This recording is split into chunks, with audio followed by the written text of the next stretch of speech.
Coming up on Golf Central, Jason Day arrives at East Lake to prep for the Tour Championship after battling through back injuries. Does he have 100% trust in his body right now? You'll hear from Day as he chases his first ever Tour Championship and the FedEx Cup. Dustin Johnson is the man in the driver's seat for the FedEx Cup and its $10 million bonus. We have the keys for DJ to do something that nobody has done since Tiger Woods. Plus, at 7th in the official world golf ranking, Bubba's the odd man out. He opens up and tells us what he has to do to get that coveted last pick from Davis Love. While it used to be the halfway point, now it's the grand finale. How flipping nines at East Lake has given the Tour Championship a whole new feel. That's coming up next on Golf Central.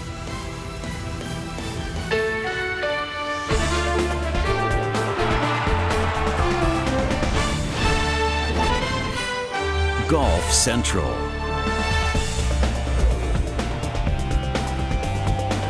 Folks, these are the storylines to follow as we get you ready for the Tour Championship. Remember, there's a 30-man field in Atlanta. We're big on numbers here. Everyone has a mathematical chance to win the FedEx Cup playoffs. Heck, Bill Haas jumped from 25th to 1st 5 years ago. 72 holes at East Lake will go a long way in determining the 12th and final pick for U.S. Ryder Cup captain Davis Love III, who will make his selection during halftime of the NBC Sunday Night Football game. And the guys in the top 5 clinch the FedEx Cup with a win in the Tour Championship and a cool $10 million bonus dangling at the end of the week. Welcome into Golf Central.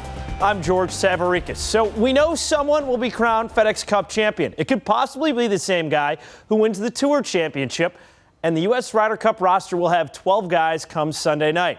What we don't know, what type of shape will the world number one's game be in this week? For more, let's go out live to Atlanta where we find Todd Lewis covering this week's Tour Championship. Todd, on Monday, Jason Day said he was going to give it a go at East Lake. How's his back holding up with just one day to go?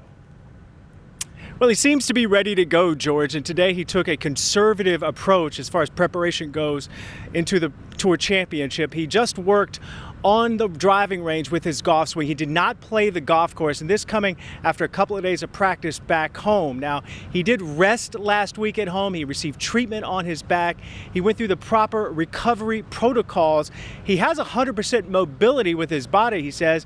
However, it's now a mental game. He must reestablish trust that his back will perform at the highest level this week. So I put the tee in the ground at the BMW Championship, my back went out. Last time it went out, I changed the diaper.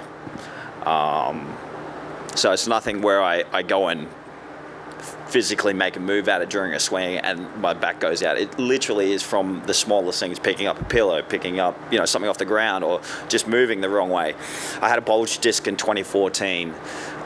Through the exercises that I've been doing, that bulged disc actually with the MRIs that I've had in 2015 and 2016, last week as well. The bulge disc has actually come in, which is kind of a miracle because you actually, when you have that kind of symptoms, you're thinking that it's either going to stay the same or get worse. And fortunately for me, they've come back in. The disc has actually come back in, but unfortunately, I've got an annulus tear in my disc, annulus tear of the ligament. So I retore it. So I tore it once before, and then I've retorn it again. But I feel good. I mean, the trust. I was practicing the last 2 days. I'm just trying to ease my way back into it, but the back is a non-issue right now. I just got to, it just happens. It's like you got to do the small exercises. It's like brushing your teeth every morning. It's not like that I like them. I just have to do them because it's just part of my daily routine now. Now, I can tell you, I watched Jason today. He did not grimace. He seemed to be in great spirits. He did make some news off the golf course as well today. TaylorMade, his equipment company, announcing that they have signed a contract extension with Jason Day to keep him playing TaylorMade equipment. The company also announcing that it signed a contract extension with the guy who is #1 in the FedEx Cup standings, Dustin Johnson, as well. Now, there were reports last week that Jason Day has signed a new apparel deal with Nike. Day would not comment on that report, but I can tell you he will not be wearing Nike here this week at the Tour Championship. He will be wearing his normal Adidas clothing. George? All right, Todd, these are the 5 guys who are guaranteed to win the FedEx Cup playoffs with the win at this week's Tour Championship. Heck of a twofer that Jordan Spieth was able to pull off just a year ago. The man at the top of the list, None other than Dustin Johnson. So Todd, with the win at the BMW and the points reset, Dustin Johnson is leading the points list with just one event to go, looking to cap off a career year on the PGA Tour. What's his mindset like coming off a bye week where he's trying to carry that momentum from the BMW? Well, he arrives here at East Lake George determined and with confidence, and who could blame him? He's been a great player over the years, but really this year has been a breakout year for Dustin Johnson. He won a major championship in the U.S. Open. He also won a WGC event. He also won a playoff event, and he would love to put an exclamation point on his career year with a victory here at the Tour Championship, which ultimately means winning the FedEx Cup. It would mean a great deal. I think it's, it definitely cap off a great season. It's definitely a championship I haven't won before, the Tour Championship or the FedEx Cup Championship. So it'd be two great championships to add to the resume, and I would be honored to stand there at the end and hold up either one of the trophies. I feel like I'm playing better golf. I feel like my game's better than it has been in years past. I feel like all-around game is better. I feel like my short game's really good right now. I feel like I'm putting the ball really nicely. I'm driving it well, so I feel like my whole game is better coming in this time. Now, of course, Dustin Johnson is a power player, but what has really elevated him this year, his wedge play. Claude Harmon III, who works with Dustin Johnson's swing, says that when he's out on the range, he spends 60% of his time working on his wedge game. And if you look at the statistics this year, from 50 to 125 yards, his proximity to the hole is just over 16 feet. And that is tied for 4th on the PGA Tour. And other players have taken notice that Dustin Johnson is far more than a power player. My clear favorite has to be Dustin. The way he played that crooked stick was just brilliant. I think I actually looked through the stats. A couple of other guys did, and Dustin doesn't ever get enough credit for other aspects of his game. Everybody focuses on the driving, and I mean, he was clearly a long way past myself and everybody else that week, but I think I may have pipped him in terms of how I played tee to green, sort of strokes gained and proximity to the hole, but his wedge game and his putting are just great. Started hitting a cut shot, driving unbelievable. Every iron shot's right where it's supposed to be, and his wedge game's been phenomenal. His probably the biggest weakness over the last 5 years was his wedge game, and now it's one of his strengths. So you look at him, and he checks all the boxes of what a #1 player of the world looks like. And so it's been fun to watch him kind of evolve into that player. You had the length with great driving.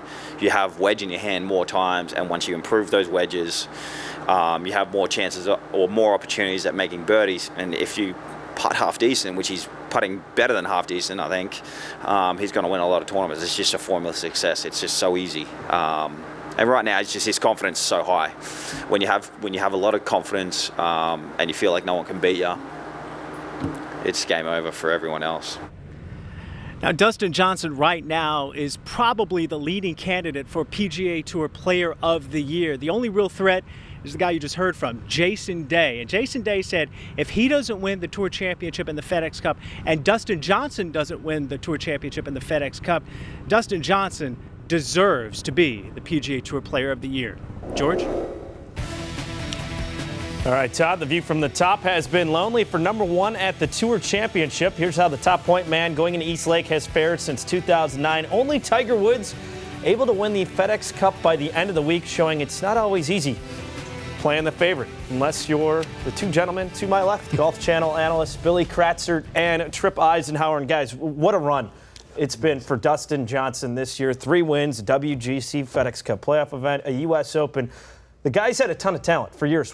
What's clicked this year? Well, a couple of things. Obviously, he's getting the confidence of getting a major championship, finally getting that monkey off his back, because we knew it was just a matter of when he was going to finally get that first major. He's come so close. But what Dustin Johnson can do, of course, we heard in that sound what he can do on the driver. At the BMW, on the weekend, think of this. There were only 5 players who hit more fairways than him. He hit 79% of his fairways on the weekend, and he averaged 305 yards off the tee. 33. That's on all drives, not just measured drives. That's 33 yards longer than everybody else. The fade is key. He's got that fade now. He doesn't lose the ball left. Now, occasionally he will lose it to the right, but for how far he hits it and how straight he hits it, it's amazing. And then, of course, we talk about the wedge game, George, and the market improvement from 50 to 125 yards. But really, you look at 150 to 175. He's 96 spots better. He's 5th in proximity there. He's up to 5th overall in proximity to the hole. I mean, it's not just the driving, Billy. It's the irons as well. The complete package is finally delivering with the goods that we've seen for a long time, because he is always one of the most talented players walking up and down that range. He can do things with the golf ball that other players can't. Yeah, and if he putts well at all, he's going to run away from the field. But I heard him in a presser, and the thing that stood out to me is that now that he has gone to that fade, now that he has gone to the better wedge play, he does not need his best stuff to win a golf tournament. He now does not have to be on point. When he was hitting the hook, he had to be on point. Now the timing, not that big of an issue, and with the length that he drives it, you break down a golf course, 18 holes. How many wedges is he going to put in his hand? He's going to put 10, maybe 11 wedges in his hands. And the way that he drove the golf ball at the U.S. Open, you see that? That was a look back. That was like, I am clocking this 380 right down the pipe. And when he starts driving it like that, and we've given all the numbers, and you listen to the players, a Jason Day, a Snedeker, a Paul Casey, they all agree that the wedge play has made the big difference. And when he does that, it's just phenomenal. And you watch the tracer right here, it's just that baby cut, and he's not even looking. He knows exactly where that ball is going. And no one, I was at the WGC, the Bridgestone, no one in the world can drive it better than what he drove it that week. As a guy who grew up caddying, it's always fun when your player's handing you the driver before the ball's even landed. Yeah, it's not even looking at it. That shows extreme confidence off the tee, which Dustin Johnson definitely has so far in 2016. And one guy who's wishing he was back in the Sunshine State, that would be Adam Scott, who absolutely dominated the Florida swing, winning the Honda Classic, then just a week later overcoming early disaster and taking the WGC Cadillac Championship to win at Doral, make it 2 in a row. He is the focus in tonight's Titleist Tour Report.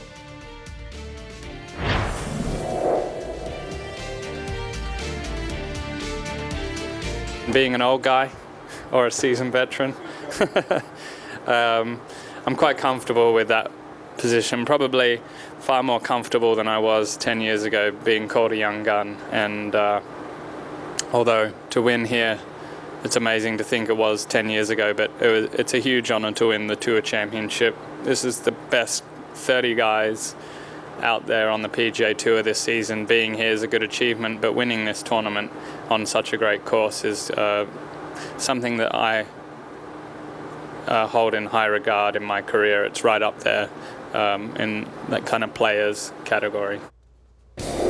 Well, Adams' playoff run has put him in a great position at FedEx Cup ranked number 3. That's thanks to a tie for 4th at the Barclays, followed by a 4th place finish at the Deutsche Bank, and a tie for 4th at the BMW. So if he wins, he would clinch the FedEx Cup playoffs. So we're just getting it rolling here on Golf Central. Ahead, we're looking at some of the Ryder Cup hopefuls, specifically what does the 7th-ranked player in the world have to do to make the U.S. team? And what are guys thinking about switching the 9s at East Lake? How's that going to change things this week at the Tour Championship?